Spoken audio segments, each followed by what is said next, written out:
Hello everyone, this is Pooja Sharma from Pooja Sharma classes. उम्मीद करती हूँ आप सब अच्छे होंगे। तो आज हम डिस्कस करेंगे सी टेट 2023 के लिए प्रीवियस ईयर क्वेश्चन पेपर को। तो इससे पहले मैंने आपको 1 जनवरी का करा दिया है और 3 जनवरी का प्रीवियस ईयर क्वेश्चन पेपर करा दिया है 2022 का।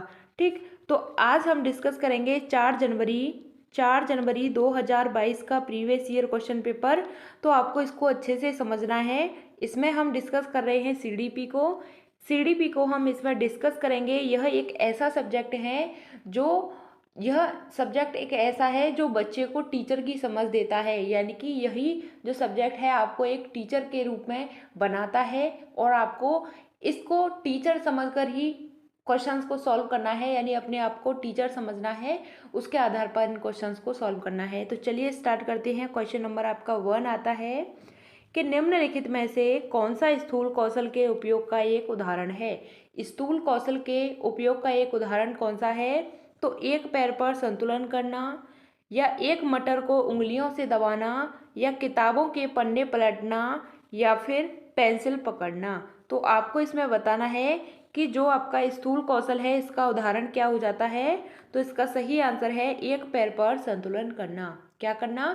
एक पैर पर संतुलन करना। यह आपका क्या होता है? स्थूल कौशल का उदाहरण होता है। क्वेश्चन नंबर आपका 2 आता है कि विकासात्मक परिवर्तन किसका परिणाम है। विकासात्मक परिवर्तन है यह किसका परिणाम है? तो आनुवंशिक और पर्यावरणीय परिस्थितियों का अनूठा संयोजन, या फिर किसी व्यक्ति का केवल आनुवंशिक ढांचा, या केवल सामाजिक सांस्कृतिक कारक, या फिर न तो वंशानुगत और न ही पर्यावरणीय कारक। तो आपको इसमें बताना है कि विकासात्मक परिवर्तन का परिणाम है तो क्या है। तो इसका सही आंसर हो जाता है ऑप्शन नंबर 1 कि आनुवंशिक और पर्यावरणीय परिस्थितियों का अनूठा संयोजन है। यह आपका क्या होता है? यह विकासात्मक परिवर्तन का परिणाम होता है। ऑप्शन नंबर 1 इसका सही आंसर हो जाता है। क्वेश्चन नंबर आपका 3 आता है 2 से 6 वर्ष की अवधि को क्या कहा जाता है। 2 से 6 वर्ष की अवधि को क्या कहते हैं? तो इसको हम शिशुअवस्था कहते हैं, प्रारंभिक बचपन कहते हैं, मध्य बचपन कहते हैं, या फिर किशोरावस्था कहते हैं। तो आपको इसमें बताना है जो 2 से 6 वर्ष की अवधि है इसको हम क्या कहते हैं। तो इसको हम प्रारंभिक बचपन कहते हैं। क्या कहते हैं? प्रारंभिक बचपन कहते हैं, अर्ली चाइल्डहुड कहते हैं। यही आपकी क्या होती है?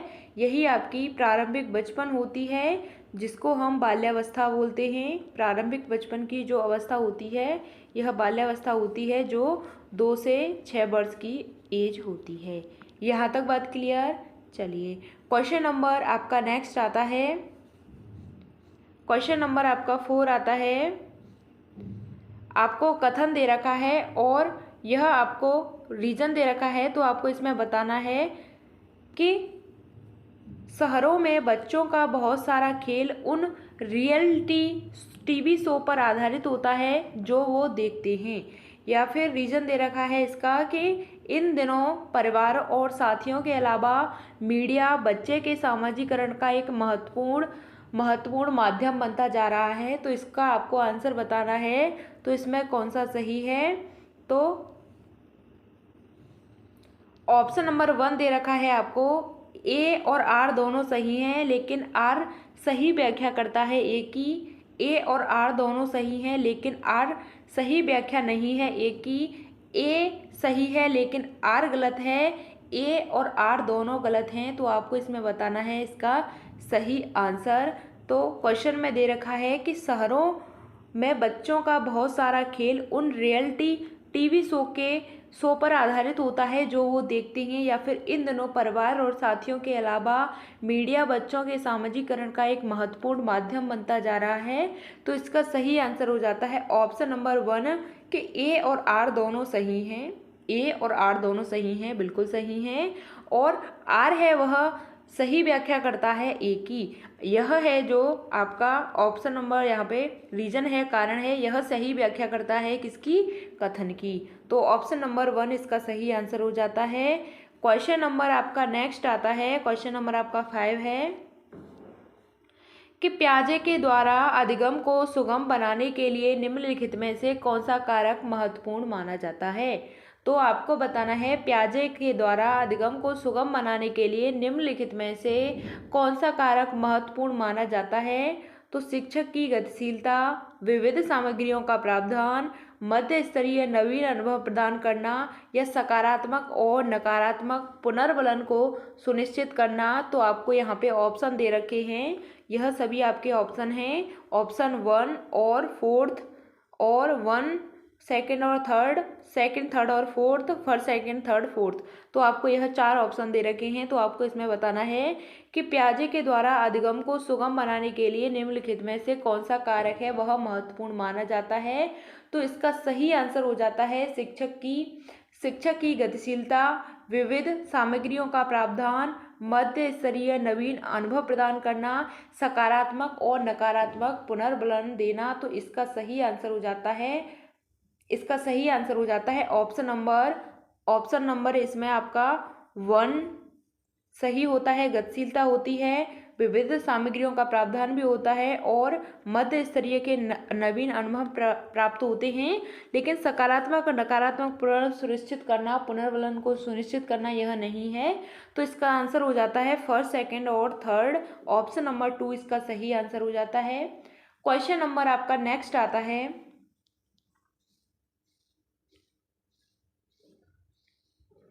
किस स्तर पर बच्चों में अपने आसपास की दुनिया के बारे में एक जीववादी दृष्टिकोण होता है।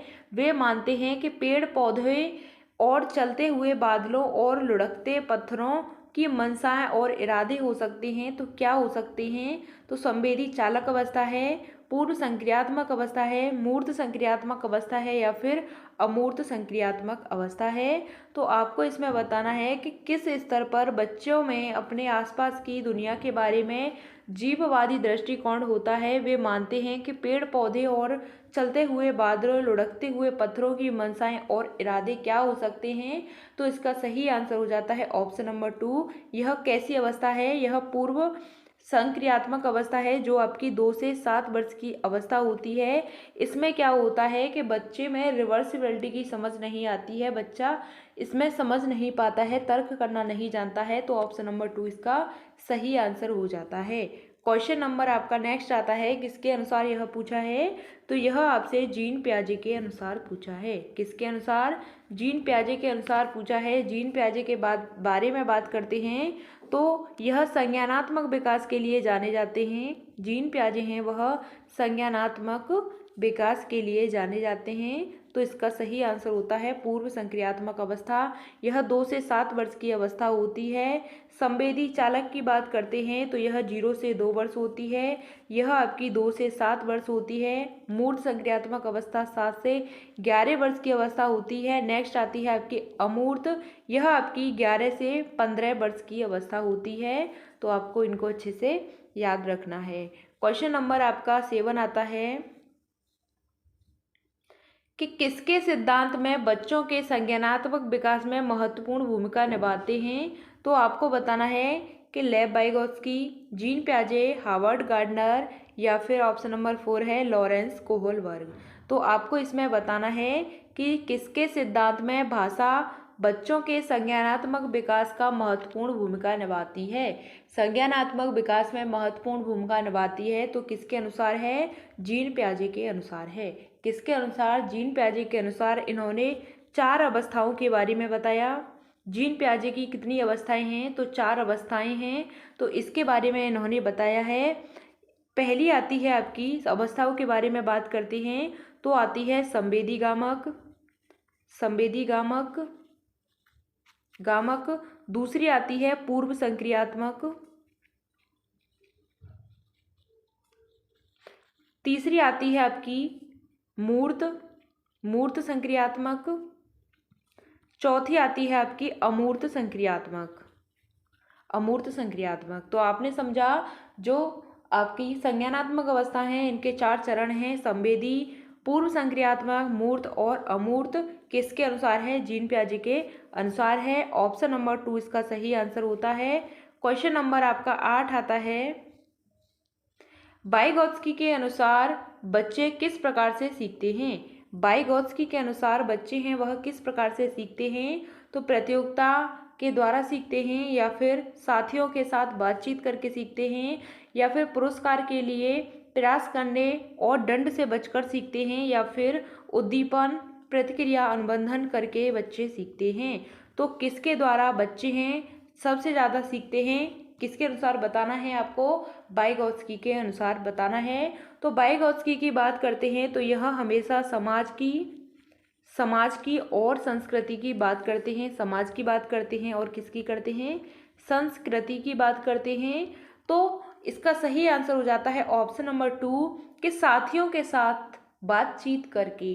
साथियों के साथ बातचीत करके यह आपका सही आंसर हो जाता है वाइगोत्स्की के अनुसार।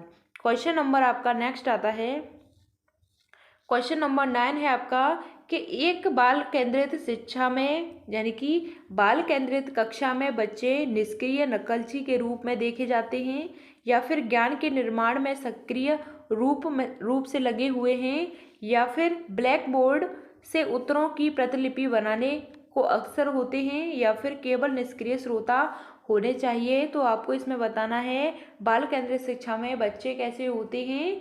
तो नकलची के रूप में देखे जाते हैं, बिल्कुल गलत है। ज्ञान के निर्माण के सक्रिय रूप में लगे हुए हैं, यानी कि ज्ञान के निर्माण में सक्रिय रूप से लगे हुए हैं, बिल्कुल बात सही है। आगे देखते हैं, ऑप्शन नंबर 3 आता है कि ब्लैक बोर्ड से उत्तरों की प्रतिलिपि बनाने में अक्सर होते हैं, बिल्कुल गलत है। केवल निष्क्रिय श्रोता होते हैं, तो यह बिल्कुल गलत है। तो इसका सही आंसर हो जाता है ऑप्शन नंबर 2 कि जो बच्चे होते हैं बाल केंद्रित कक्षा में तो कैसे होते हैं? वह ज्ञान के निर्माण में सक्रिय रूप से लगे होते हैं, यानी कि ज्ञान के निर्माण में वह सक्रिय रूप से लगे हुए होते हैं। ऑप्शन नंबर 2 इसका सही आंसर है। क्वेश्चन नंबर आपका नेक्स्ट आता है, क्वेश्चन नंबर 10 है आपका कि निम्नलिखित में से कौन सा सुमेलित युग्म नहीं है?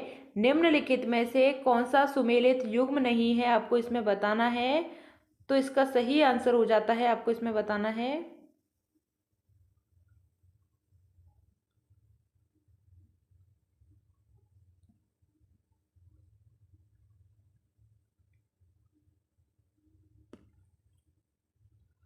तो इसका सही आंसर हो जाता है कि सुमेलित कीजिए।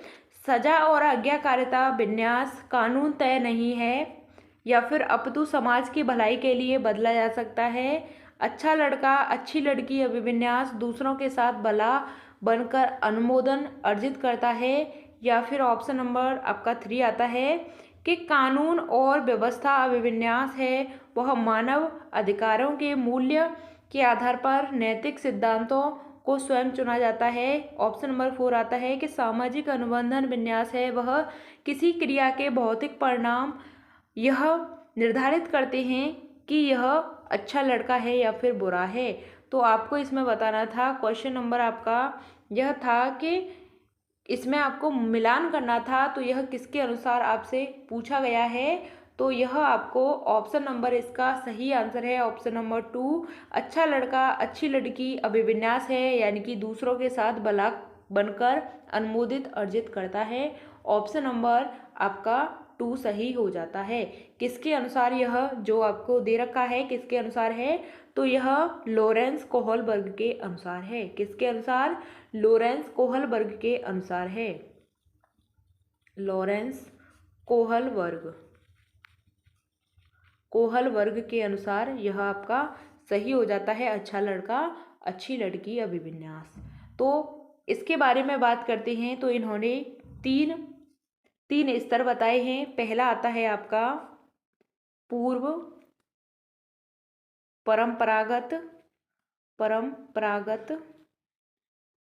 दूसरा आता है आपका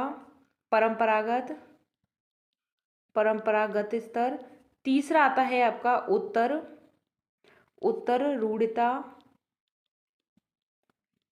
स्तर। तो यह आपके 3 स्तर आते हैं। पहला आता है आपका पूर्व परंपरागत, दूसरा आता है परंपरागत, तीसरा आता है उत्तर रूढ़िता। किसके अनुसार है? यह लॉरेंस कोहलबर्ग के अनुसार है। ऑप्शन नंबर इसका 2 सही हो जाता है।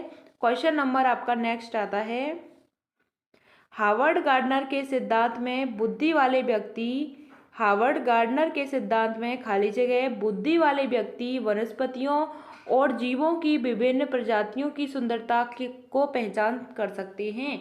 यानी कि जो हार्वर्ड गार्डनर के अनुसार कौन सी बुद्धि है, वह वनस्पति और जीवों की विभिन्न प्रजातियों की सुंदरता के बारे में पहचान कर सकते हैं।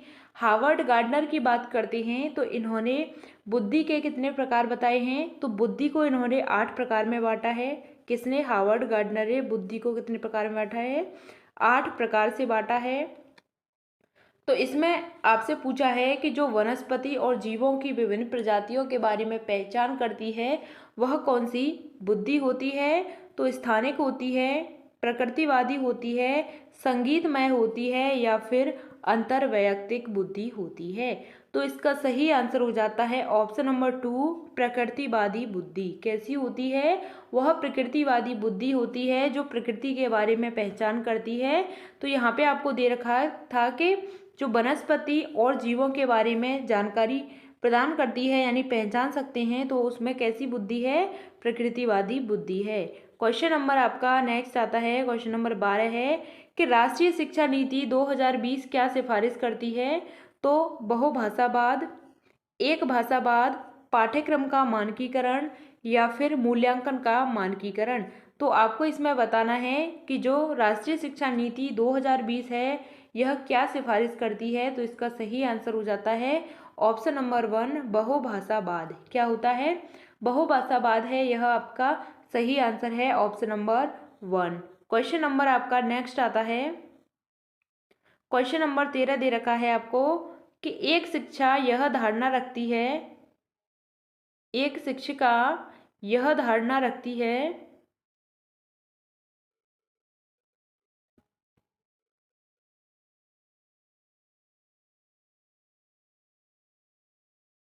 एक शिक्षिका यह धारणा रखती है कि लड़के अधिक बुद्धिमान और जोखिम लेने वाले होते हैं और लड़कियां आज्ञाकारी और ईमानदार होती हैं, तो उसके अनुसार व्यवहार करती हैं। यानी कि लड़कियां होती हैं वह आज्ञाकारी होती हैं और ईमानदार होती हैं, और लड़के होते हैं बहुत ज़्यादा बुद्धिमान होते हैं और जोखिम लेने वाले कार्य भी लड़के कर सकते हैं। तो जो अध्यापिका है, शिक्षिका है, उसके अनुसार यह आपको बताना है कि वह कैसा व्यवहार करती है। तो जेंडर पक्षपात कर रही है, जेंडर स्थिरता कर रही है, या फिर जेंडर समता की बात करती है, या फिर जेंडर समानता की बात करती है। यानी कि इसने क्या बोल दिया, जो शिक्षिका है इसने क्या बोला है कि लड़के बुद्धिमान होते हैं और जोखिम लेने वाले कार्य कर देते हैं, लेकिन जो लड़कियां होती हैं आज्ञाकारी होती हैं और बहुत ही ईमानदार होती हैं। तो इसका सही आंसर हो जाता है ऑप्शन नंबर 1, जेंडर पक्षपात। क्या है? यह जेंडर बायस है, जेंडर बायस है, जेंडर बायस है, यह लैंगिक यानी कि जो पक्षपात कर रही हैं, जो मैडम है यह पक्षपात कर रही हैं, तो जेंडर बायस है, ऑप्शन नंबर 1 इसका सही आंसर हो जाता है। क्वेश्चन नंबर आपका 14 आता है, कथन दे रखा है और आपको तर्क दे रखा है। तो इसमें आपको बताना है कि शिक्षिका को बच्चों का आकलन करने के लिए विभिन्न प्रकार के आकलन तकनीक और विधियों का प्रयोग करना चाहिए। रीजन दे रखा है आपको कि कोई भी एक मूल्यांकन तकनीक बच्चे की प्रगति और विकास के क्षेत्रों के बारे में जानकारी प्रदान करने में सक्षम नहीं है, तो सही विकल्प चुनें। तो ऑप्शन नंबर 1 दे रखा है, ए और आर दोनों सही हैं, लेकिन आर है वह सही व्याख्या करता है ए की। ऑप्शन नंबर 2 दे रखा है कि ए और आर दोनों सही हैं, लेकिन आर सही व्याख्या नहीं करता है ए की। ऑप्शन नंबर 3 आता है आपका कि ए सही है लेकिन आर गलत है, ए और आर दोनों गलत हैं। तो आपको इसमें बताना है कि शिक्षकों को बच्चों का आकलन करने के लिए विभिन्न प्रकार की आकलन तकनीक और विधियों का प्रयोग करना चाहिए, या कोई भी एक मूल्यांकन तकनीकी बच्चे की प्रगति और विकास के क्षेत्र के बारे में जानकारी प्रदान करने में सक्षम नहीं होते हैं।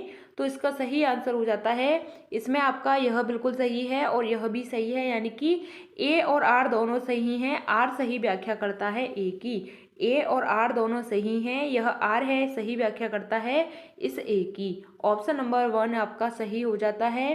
क्वेश्चन नंबर आपका नेक्स्ट आता है कि निम्नलिखित में से कौन सी परिस्थिति सीखने के लिए आकलन को नहीं दर्शाती है। निम्नलिखित में से कौन सी परिस्थिति है वह सीखने के लिए आकलन को नहीं दर्शाती है। तो छात्र सक्रिय रूप से सोचते हैं कि वे कहाँ हैं और कहाँ जा रहे हैं और कहाँ वहाँ कैसे पहुँचेंगे। यानी कि छात्र सोचते हैं, सक्रिय रहते हैं, हमेशा सोचते हैं कि वे कहाँ पर हैं और वे कहाँ जा रहे हैं और वहाँ कैसे पहुँचेंगे। या शिक्षक सीखने को सुसाधित करने के लिए रचनात्मक गुणात्मक प्रक्रिया देते हैं, या फिर प्रदर्शन बढ़ाने के लिए छात्रों के बीच लगातार तुलना की जाती है, या फिर रचनात्मक मूल्यांकन के कई तरीकों से जैसे सहकर्मी स्व मूल्यांकन का उपयोग किया जाता है।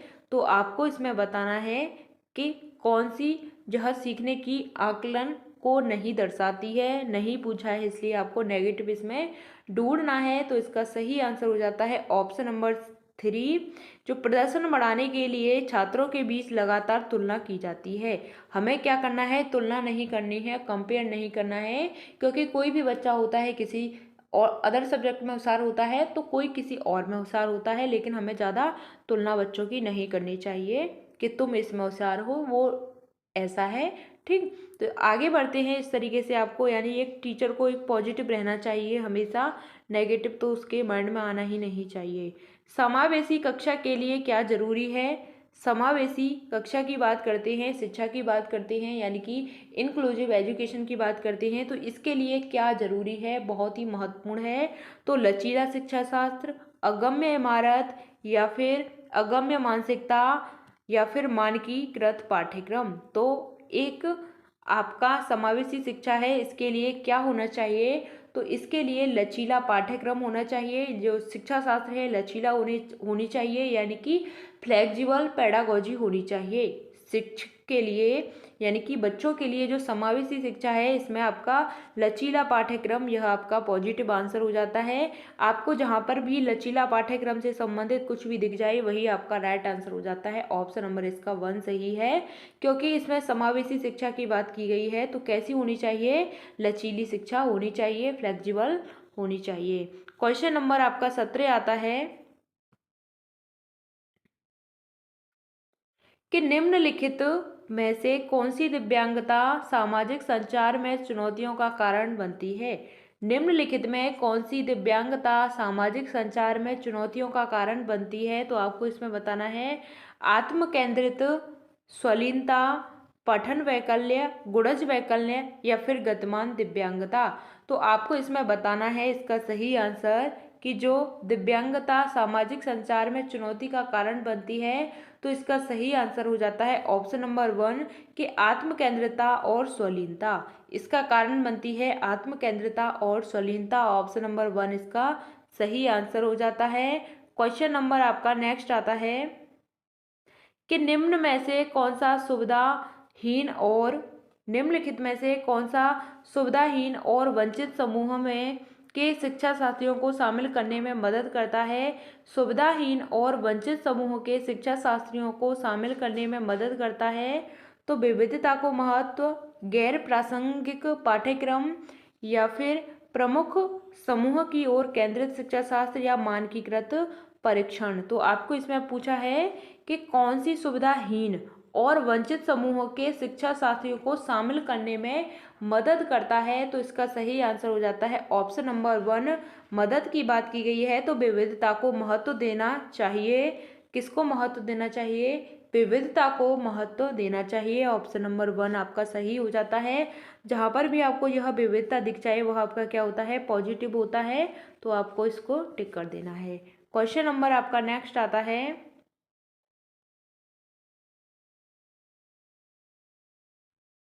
सामग्री को कई तरीके से प्रस्तुतिकरण करने के प्रावधान से निम्नलिखित में से किसके समावेशन में मदद मिलेगी। तो श्रवण बाधित छात्रों को, दृष्टिबाधित छात्रों को, अधिगम कठिनाई महसूस करने वाले छात्र को, या गतिमान दिव्यांगता वाले छात्र को। तो सामग्री को कई तरीके से प्रस्तुत करने के लिए प्रावधान से निम्नलिखित में से किसके समावेशन में मदद मिलेगी। तो इसका सही आंसर हो जाता है ऑप्शन नंबर 4 इसका सही आंसर हो जाता है। गतिमान दिव्यांगता वाले छात्र, कौन से गतिमान दिव्यांगता वाले छात्र, और आपका आता है इसमें अधिगम कठिनाई महसूस करने वाले भी छात्र आते हैं, दृष्टिबाधित भी आते हैं और श्रवण बाधित आते हैं, यानी कि चारों ही आपके इसमें सही हो जाते हैं। तो ऑप्शन देखते हैं, इसमें ऑप्शन दे रखे हैं, ऑप्शन है आपके 1 2 3 4, ऑप्शन नंबर 4 इसका सही आंसर हो जाता है। क्वेश्चन नंबर आपका 20 आता है कि निम्नलिखित में से कौन सा विकल्प दी गई दिव्यांगता और संबंधित छात्रों के समावेशन हेतु यथोचित संयोजन रणनीति का युग्म है। तो आपको इसमें बताना है कि कौन सा युग्म हो जाता है। तो गुणज वैकल्य होता है कैलकुलेटर का प्रावधान, या फिर पठन वैकल्य जो लंबे लिखित कार्य को सौंपाना, या फिर श्रवण दोष जो ऑडियो टैप देना, या फिर दृश्य हानि यानी कि चित्रों वाली पुस्तकें उपलब्ध कराना। तो आपको इसमें बताना है इसका सही आंसर क्या होता है। तो इसका सही आंसर क्या होता है, क्वेश्चन दे रखा है कि निम्नलिखित में से कौन सा विकल्प दी गई दिव्यांगता और संबंधित छात्रों के समावेशन हेतु यथोचित संयोजन रणनीति का सही युग्म है। तो इसका सही आंसर हो जाता है ऑप्शन नंबर 1, गुणज वैकल्य कैलकुलेटर का प्रावधान। कैलकुलेटर का प्रावधान है, यह आपका सही हो जाता है। क्वेश्चन नंबर आपका नेक्स्ट आता है कि प्रारंभिक कक्षाओं में शिक्षण अधिगम प्रक्रिया के लिए निम्नलिखित में से कौन सा दृष्टिकोण बेहतर है। निम्नलिखित में से कौन सा दृष्टिकोण बेहतर है किसके लिए, प्रारंभिक कक्षाओं के लिए। तो बिना समझे नकल करना, करके सीखना, निष्क्रिय रूप से सुनना, या फिर रटकर याद करना। तो आपसे प्रारंभिक के विषय में पूछा है, प्रारंभिक कक्षाओं के विषय में पूछा है, तो इसका सही आंसर है करके सीखना। लर्निंग बाय डूइंग की बात की गई है, लर्निंग बाय डूइंग की बात की गई है, यानी कि करके सीखने पर आधारित यह होना चाहिए। ऑप्शन नंबर 2 इसका सही आंसर है। क्वेश्चन नंबर आपका 22 आता है,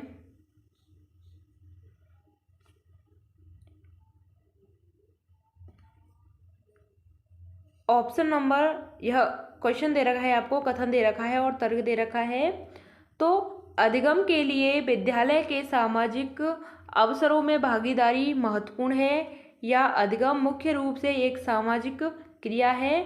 तो आपको सही विकल्प बताना है। तो इसका सही आंसर आपको क्या हो जाता है, बताना है कि अधिगम के लिए विद्यालय के सामाजिक अवसरों में भागीदारी महत्वपूर्ण है, या अधिगम मुख्य रूप से एक सामाजिक क्रिया है। तो ए और आर दोनों सही हैं। आर सही व्याख्या करता है ए की, या फिर ए और आर दोनों सही हैं लेकिन आर सही व्याख्या नहीं करता है ए की। ए सही है लेकिन आर गलत है, या फिर ए और आर दोनों गलत हैं। तो आपको इसमें बताना है कि जो अधिगम के लिए विद्यालय के सामाजिक अवसरों में भागीदारी महत्वपूर्ण होती है, अधिगम मुख्य रूप से एक सामाजिक क्रिया है। तो ए और आर दोनों सही हैं लेकिन आर है वह सही व्याख्या करता है ए की। तो ऑप्शन नंबर 1 इसका सही आंसर हो जाता है। क्वेश्चन नंबर इसका ऑप्शन नंबर 1 सही आंसर है। क्वेश्चन नंबर आपका नेक्स्ट आता है, कक्षा की गतिविधियों को सार्थक बनाने के लिए एक शिक्षिका को क्या करना चाहिए। कक्षा की गतिविधियों को सार्थक बनाने के लिए एक शिक्षिका को क्या करना चाहिए। तो उन्हें असंबंधित खंडों में विभाजित करना, या उनके बारे में अस्पष्ट निर्देश देना, या उन्हें संदर्भहीन तरीके से प्रस्तुत करना, या फिर उन्हें उचित संदर्भ में स्थित करना।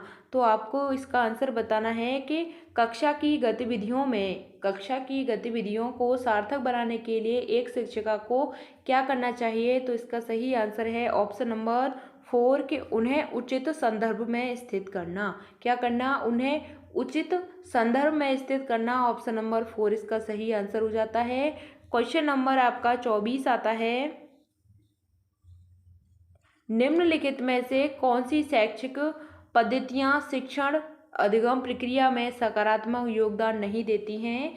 कौन सी ऐसी शिक्षण पद्धतियाँ हैं जो शिक्षण अधिगम प्रक्रिया में सकारात्मक योगदान वह नहीं देती हैं। तो आवश्यकता के अनुसार पाठ्यचर्या अनुकूलन, या फिर छात्रों के लिए अनुभवात्मक शिक्षा, या फिर ऑप्शन नंबर 3 दे रखा है कि पाठ्यचर्या नियोजन में नवाचार, या परीक्षा केंद्रित कठोर शिक्षण रणनीतियाँ। तो आपको इसका आंसर बताना है कि कौन सी शैक्षिक पद्धतियाँ हैं शिक्षण अधिगम के दौरान जो सकारात्मक योगदान नहीं देती हैं। तो इसका सही आंसर हो जाता है ऑप्शन नंबर 4। ऑप्शन नंबर 4 सही आंसर है, क्योंकि जो नहीं पूछा है कि परीक्षा केंद्रित कठोर शिक्षण रणनीतियां हैं वह बनानी चाहिए, तो कठोर की बात की गई है, इसलिए ऑप्शन नंबर 4 सही हो जाता है। क्योंकि नहीं पूछा है तो ऑप्शन नंबर 4 सही हो जाता है। क्वेश्चन नंबर आपका नेक्स्ट आता है, कथन दे रखा है कि एक शिक्षक के द्वारा पढ़ाए जाने वाले विषय वस्तु को छात्रों को दैनिक जीवन के अनुभवों से जोड़ना चाहिए, या फिर बच्चे स्कूल में जीवन के बहुत से महत्वपूर्ण अनुभव लेकर आते हैं जिस पर शिक्षिका को ध्यान देना चाहिए।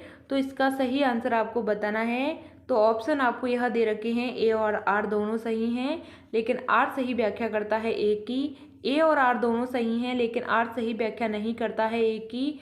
या फिर ए सही है और लेकिन आर गलत है, ए और आर दोनों गलत हैं। तो आपको इसमें बताना है इसका आंसर कथन और तर्क में। तो इसका सही आंसर हो जाता है ऑप्शन नंबर 1, ए और आर दोनों सही हैं, आर सही व्याख्या करता है ए की। क्वेश्चन नंबर आपका नेक्स्ट आता है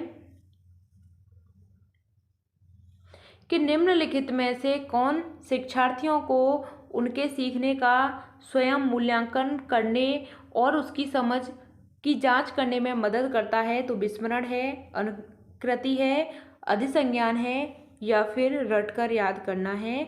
तो आपको इसमें बताना है कि निम्नलिखित में से कौन शिक्षा शास्त्रियों को उनके सीखने का स्वयं मूल्यांकन करने और उनकी समझ की जांच करने में मदद करता है। तो इसका सही आंसर हो जाता है ऑप्शन नंबर 3, जो अधिसंज्ञान है, यह आपका सही आंसर हो जाता है। अधिसंज्ञान को हम मेटा कॉग्निशन बोलते हैं। क्या बोलते हैं इसको?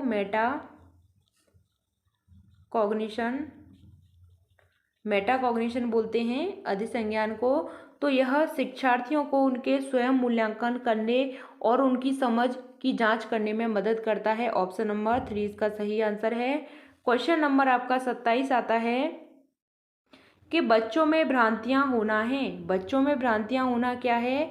असामान्य सी बात होती है, अप्रारूपिक होता है, प्राकृतिक होता है, या फिर दुर्लभ होता है। तो आपको इसमें बताना है कि बच्चों में भ्रांतियां होना क्या है। बच्चों में भ्रांतियां होती हैं तो यह क्या हो जाती हैं? तो यह ऑप्शन नंबर 3 होता है। यह कैसी हैं? प्राकृतिक हैं, यानी कि यह नेचुरल हैं। बच्चों में भ्रांतियां हैं वह नेचुरली हो जाती हैं। ऑप्शन नंबर इसका 3 सही था। क्वेश्चन नंबर 28 आता है आपका कि एक विद्यार्थी जो अधिगम असहायता महसूस कर रहा है वह सीखने में बेहद उत्साह दिखाएगा, या महारत उन्मुख लक्ष्यों पर ध्यान देगा, या फिर प्रदर्शन उन्मुख लक्ष्यों पर ध्यान देगा, या शैक्षिक गतिविधियों से अलगाव रखेगा। तो आपको इसमें बताना था कि एक विद्यार्थी है जो अधिगम में असहायता महसूस कर रहा है। तो इसका सही आंसर हो जाता है आपका ऑप्शन नंबर 4 कि शैक्षिक गतिविधियों से अलगाव रखेगा। शैक्षिक गतिविधियों से क्या रखेगा? अलगाव रखेगा। ऑप्शन नंबर 4 इसका सही आंसर है। क्वेश्चन नंबर आपका 29 आता है कि निम्नलिखित में से कौन सा आंतरिक प्रेरणा का उदाहरण है। आंतरिक प्रेरणा की बात की गई है तो इसका उदाहरण कौन सा है? तो रुचि के कारण एक नई भाषा सीखना। आंतरिक प्रेरणा का कारण है कि रुचि के कारण एक नई भाषा सीखना, या नगद इनाम जीतने के लिए चित्रकारी करना, पुरस्कार जीतने के लिए किसी खेल में भाग लेना, या फिर माता पिता की प्रशंसा पाने के लिए पढ़ाई करना। तो यह आपके बाहरी हो जाते हैं। ऑप्शन नंबर 2, 3, 4 यह बाहरी होते हैं।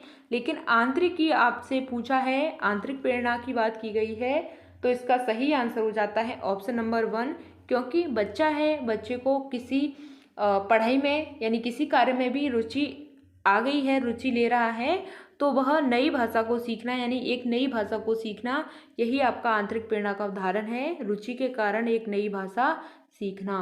क्वेश्चन नंबर आपका 30 आता है, लास्ट क्वेश्चन है आपका, तो आपको अच्छे से करना है, बिल्कुल आपको सही बताना है। नॉर्मल सा क्वेश्चन है। तो आपको मैं जो यह प्रीवियस ईयर क्वेश्चन पेपर करा रही हूँ यह आपको मैं टेलीग्राम पर दे दूँगी, वहाँ से आप ज्वाइन हो जाइएगा। मैं लिंक भी दे दूँगी टेलीग्राम की, तो आप ज्वाइन हो जाना, तो वहाँ पे आपको यह फ्री नोट्स मिल जाएंगे। तो चलिए आगे बात करते हैं कि अधिगम को प्रभावित करने वाला निम्नलिखित में से कौन सा कारक पर्यावरणीय कारक है। अधिगम का मतलब क्या होता है? अधिगम का मतलब होता है सीखना। सीखना होता है, लर्निंग होती है। तो सीखने को प्रभावित करने वाला निम्नलिखित में से कौन सा कारक पर्यावरणीय कारक है? तो रवैया है, प्रेरणा है, व्यक्तिगत लक्षण है या फिर विद्यालय है। तो आपको इसमें बताना है कि जो पर्यावरणीय कारक है यानी कि प्रभावित करने वाला, आपको क्वेश्चन को ढंग से पढ़ना है। अधिगम को प्रभावित करने वाला यानी कि अधिगम को क्या करता है? प्रभावित करता है, इफेक्ट डालता है यानी कि इम्पैक्ट डालता है। तो यह आपको इसमें बताना है। तो अधिगम को कौन प्रभावित करेगा? रवैया बिल्कुल नहीं करेगा, प्रेरणा नहीं करेगी, अव्यक्तित्व लक्षण नहीं करेगा, लेकिन जो विद्यालय है वह प्रभावित करेगा। जो विद्यालय का वातावरण है वह इसको प्रभावित करेगा। ऑप्शन नंबर इसका सही आंसर है 4। तो मिलते हैं आपको आगे की नेक्स्ट वीडियो में। आपको वीडियो पसंद आई हो तो वीडियो को लाइक कर देना और अपने दोस्तों के साथ शेयर कर देना। चैनल को सब्सक्राइब नहीं किया है तो चैनल को सब्सक्राइब कर लेना। फ्री नोट्स के लिए आप टेलीग्राम चैनल से जुड़ जाइएगा, वहाँ पे आपको फ्री नोट्स मिल जाएंगे, तो आपको वहाँ पे ज्वाइन हो जाना है। मैं आपको जो प्रीवियस ईयर क्वेश्चन पेपर करा रही हूँ साथ ही साथ आपको वहाँ पे अपलोड कर दूँगी, तो आप वहाँ से इनको चेकआउट कर सकते हैं।